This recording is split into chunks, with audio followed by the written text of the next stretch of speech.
오늘 말씀은 창세기 35장 8절 말씀입니다.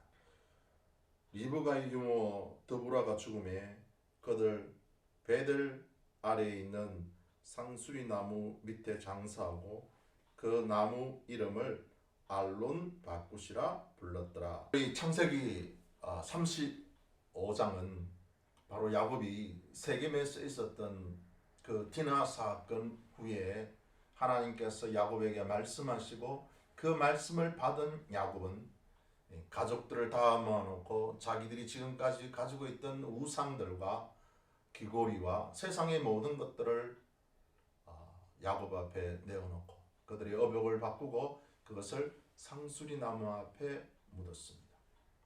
그리고 이제 야곱은 하나님의 명령을 따라 하나님의 말씀을 따라 베델로 올라가게 되고 하나님은 그러한 야곱을 하나님의 거룩한 권능으로 하나님의 능력의 팔로 주위에 있는 모든 사람들을 하나님께서 야곱을 두렵게 하시고 야곱을 지키심으로 야곱이 이제 베델로 올라가게 되었습니다.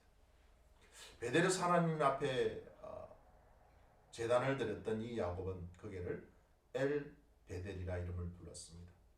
오늘 베델에 정착한 이 야곱이 오늘 특별히 드보라라는 한 여인의 죽음 앞에 짤막한 기록을 남기고 있습니다.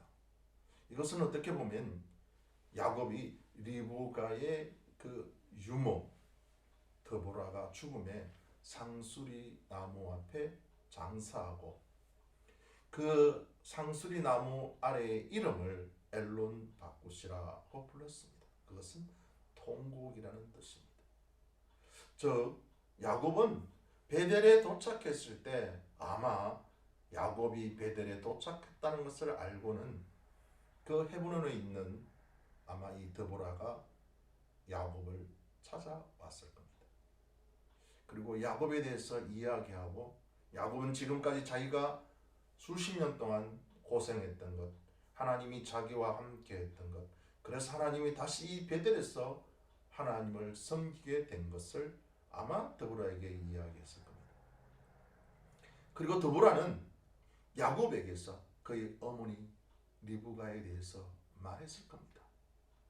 그의 어머니 리브가가 어떻게 살았는지, 그의 리브가가 어떻게 야곱을 라반의 집에 보내고 난 뒤에 어머니가 어떻게 생활했는지를 아마 드보라가 야곱에게 이야기했을 겁니다.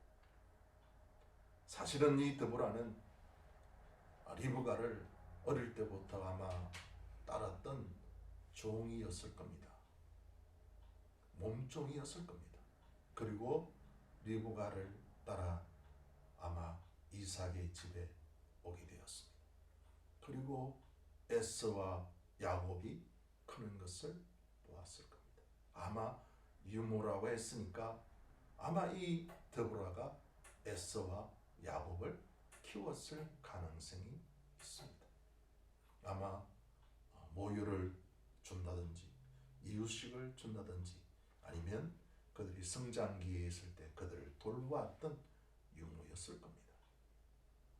그런데 오늘 이 드보라가 에서에게 가지 않고 야곱에게 온 것은 이 드보라의 마음속에 아마 야곱의 어머니 리브가가 어떤 삶을 살았는지를 말해주는 것 같습니다. 이제 이삭이 한 60세 되었을 때 리브가가 아이를 가지게 됩니다. 결혼해도 수년 동안 아이가 없던 그들에게 리브가는 어느 날 임신을 하게 됩니다. 그런데 임신했을 때 하나님께서 리브가에게 주시는 말씀이 있었습니다. 그것은 어떻게 보면 이삭에게 하나님이 말씀하신 것이 아니고 태중에 아이가 노는 것을 보고 아마 리브가가 하나님의 말씀을 들은 것 같습니다. 하나님은 그래서 에서보다는 야곱을 사랑하시고 바로 큰 자가 작은 자를 섬길 것이라는 하나님의 말씀이었습니다. 그리고 얼마 있다가 두 아들이 태어나게 되었습니다. 그래서 한 아이 이름은 에스라하고 한 아이 이름은 야곱이라 했습니다. 모든 여인은 자식의 자녀를 사랑하지 않습니까? 특별히 상둥이를 낳은 어머니는 해산의 고통이 굉장했을 겁니다. 그러니 그 아이가 얼마나 귀여웠겠습니까? 결혼하자마자 바로 아이를 출산한 것이 아니고 수년 동안 아이를 출산하지 못하다가 아이를 가졌으니까 말이죠. 아마 리브가는 에스도 정말 사랑했을 겁니다. 아마 리브가는 야곱도 정말 사랑했을 겁니다. 그런데 우리가 잘 알다시피 에스와 야곱이 성장하게 됩니다. 그리고 이삭이 이제 마지막 축복을 하는 그 축복의 시간에 리브가는 에스보다는 야곱을 선택합니다. 이삭은 에스를 선택했습니다. 그런데 리브가는 왜 야곱을 선택했을까요? 단순히 야곱이 엄마하고 친했을까? 단순히 야곱이 집에 있었기 때문에 엄마하고 친했을까? 그렇게 생각할 수도 있습니다. 그런데 리브가는 그 야곱이 집에 있었다는 것뿐만 아니라 그 마음속에 아마 하나님께서 자신에게 한 말씀이 늘 있었던 것 같습니다. 아무리 큰아들이지만, 아무리 훌륭한 큰아들 에스지만, 멋있는 에스지만 엄마가 봤을 때는 정말 멋있고 잘생겼고 정말 능력 있는 에스였지만 그 마음속에는 늘 야곱이 에스보다는 하나님이 더 사랑하신다는 것을 리브가는 알고 있었습니다. 말라기스에 보면 이스라엘 백성들이 이렇게 하나님께 반문합니다. 하나님, 우리를 어떻게 사랑하셨습니까? 하나님은 한마디로 말씀하십니다. 내가 에스는 미워하고 야곱은 사랑했다. 어떻게 보면 이스라엘이 존재하는 이유, 이스라엘이 살아가는 이유, 이스라엘이 지금까지 멸망하지 않고 없어지지 않고 지금까지 살아가는 이유는 하나님이 그들을 사랑하셨다는 것, 그것 외에는 다른 어떤 것들로, 다른 어떤 무엇으로도 그것을 대신할 수는 없었습니다. 이스라엘이 율법을 잘 지켜서 존재한 것도 아니고 이스라엘이 하나님을 잘 섬겼기 때문에 그들이 지금까지 존재하는 것이 아니라 그 존재의 이유는 하나님이 그들을 사랑하셨다는 것 밖에는 다른 말이 필요 없었습니다. 리브가는 비록 육신으로는 에스를 사랑하고 비록 육신으로는 에스가 그 집안의 장자였지만 하나님의 말씀에 야곱이 그 집안의 장자였다는 겁니다.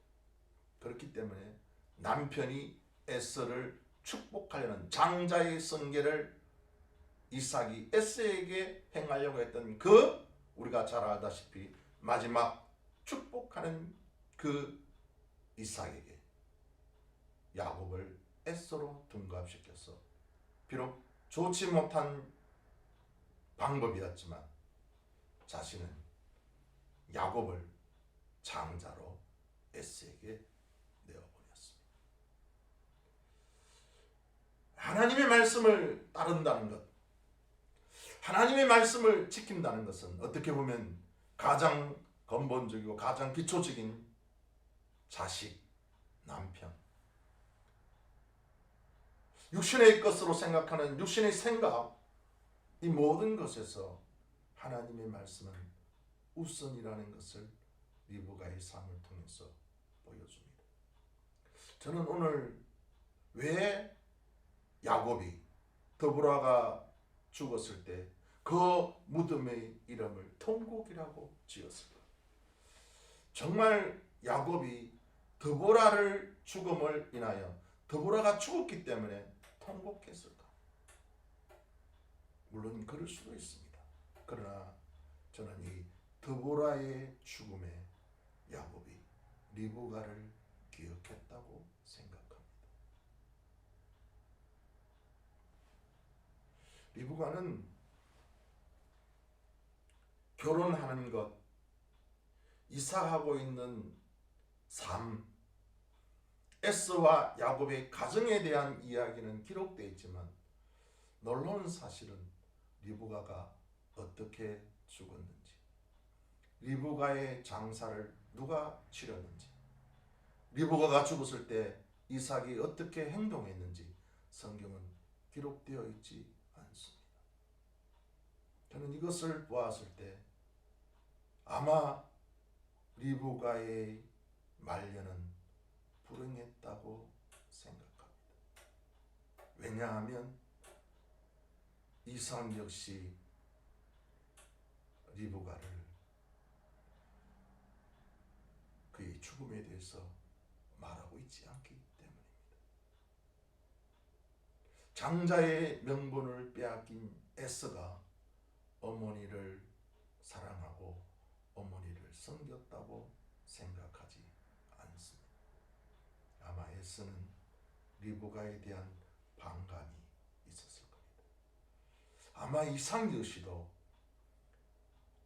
장자였던 에서를 리브가가 속여서 야곱이 축복을 받게 했다는 그 반감은 이삭에게도 있었을 겁니다. 이 리브가는 이제 에서가 야곱을 죽인다는 이 이야기를 듣고 결국은 사랑하는 야곱을 그 외갓집, 저 친정으로 라반의 집으로 야곱을 보내게 되고 그 후 수십 년의 세월이 흘렀지만 야곱을 보지 못하고 죽은 것 같습니다. 어떻게 보면 하나님의 말씀을 따른다는 것, 어떻게 보면 하나님 말씀을 순종한다는 것, 그것은 어떻게 보면 리브가와 같은 삶일지도 모릅니다. 차라리 하나님 말씀을 무시하고 차라리 육신의 뜻대로 생각하고 하나님의 말씀보다는 내 육신의 방법대로, 내 육신의 생각대로 리브가가 살았으면 아마 에서에게 사랑을 받았을 겁니다. 아마 남편 이삭에게도 사랑을 받았을 겁니다. 그리고 그의 말년은 행복했을 겁니다. 그러나 리브가는 그것을 선택하지 않았습니다. 오히려 하나님의 말씀인 야곱이 장자라는 하나님의 말씀을 선택한 리브가였습니다. 그래서 그의 죽음에 대한 아무런 기록도 성경에 기록되어져 있지 않습니다. 아마 드보라가 야곱을 엘 베델에서 만났을 때 과연 드보라가 야곱에게 무엇을 말했겠습니까? 드보라의 삶을 야곱에게 말했겠습니까? 오히려 나는 드보라가 야곱의 어머니 리브가에 대한 이야기를 야곱에게 이야기해 줬다고 생각합니다. 그 말을 들은 야곱은 정말 가슴이 찢어졌을 겁니다. 어머니가 나를 위하여, 어머니가 하나님 말씀을 지키기 위하여 그러한 어렵고 힘든 고난의 길을 어머니가 사시다가 그렇게 어머니가 돌아가셨다는 그 사실 앞에 야곱은 그 드보라가 죽었을 때 그 무덤 앞에서 그것은 어떻게 보면 리브가를 향한 야곱의 통곡이었을 겁니다. 오늘 이 시대를 살아가는 많은 신앙의 어머니, 또 믿음의 어머니, 믿음으로 살려고 애쓰는 어머니, 자식들이 정말 하나님의 말씀대로 살기를 원하는 어머니의 모습이 어떻게 보면 리브가의 모습이 아니겠습니까? 저는 리브가가 이삭을 속인 것에 대하여 정당하다, 옳다, 그것이 바른 행동이라고 말하지는 않습니다. 그러나 자식을 하나님의 뜻대로 살게 하기 위하여 하나님의 말씀이 자식에게 그대로 이루어지기를 원하는 어머니의 마음을 보면 우리는 그 리브가를 쉽게 정죄하지 못할 겁니다. 우리 믿음의 어머니는 내 자식이 믿음으로 살기를 원하는 그 마음에 모든 것을 다 포기하고 내 자식이 믿음으로만 살 수 있고 하나님의 말씀대로 살 수 있고 하나님의 말씀대로 이루어지기만 한다면